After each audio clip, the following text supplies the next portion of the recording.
Hey everyone, Cireon here, taking over from Shane, who is currently suffering from a midsummer cold.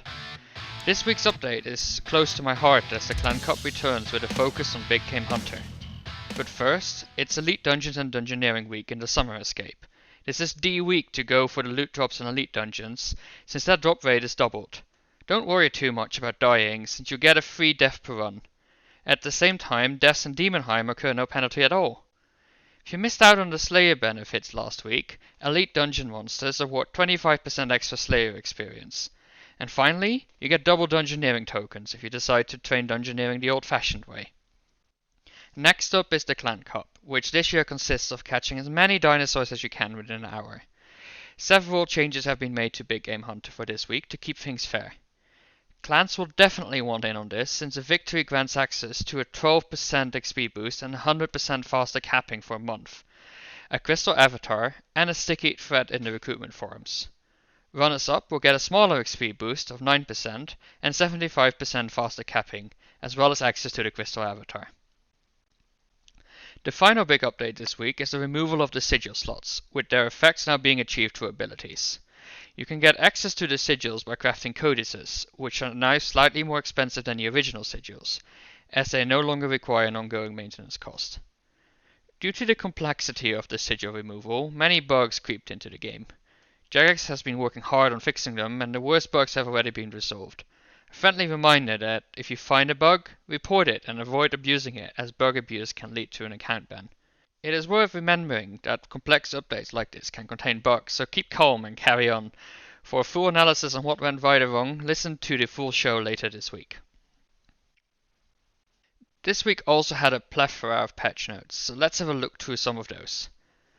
A stray water sound effect east of Castle Wars has been removed.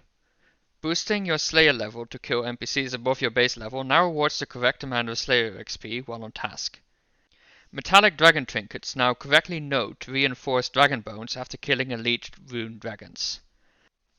The puncture bleed applied when using the mutated dazing shot ability is now cleared reliably. This change will affect the likes of the reflect mechanic on phase 2 of the Farago encounter. Tuska's Wrath will now deal the extra damage to Calgarian demons inside of Elite Dungeon 3 whilst on the current Slayer task. Fixed inputs on mobile devices sometimes incorrectly occurring at the previously tapped location. Fixed the command key modifier for macOS. We've made improvements to font rendering. Players can no longer walk inside a rock and Sophanem Slayer dungeon. The grayscale filter will now correctly change things into grayscale. We've made some changes to the Vial My Herbs reward from Livid Farms. The various Juju herbs will now work correctly when using the reward. The reward will now recognize Arbok and Bloodweed, and Fellstalk will now work correctly when using the reward. The Supreme Commander will no longer refer to Veldeban as being dead after he steps down as king in the birthright of the dwarves. During the Needle Skips quest, you will now correctly unlock the memory fragment a second chance when using the keyword Megan. The empty throne room is no longer listed as a reward from the dig site quest, as it is no longer required to access the room. Jumping over the bridge in Gutanoff will now only ask for coins once. Added a toggle in the settings menu to turn strength XP on or off for barbarian barehand fishing. Takrat Sigmundson has finally heard about the mining and smithing rework.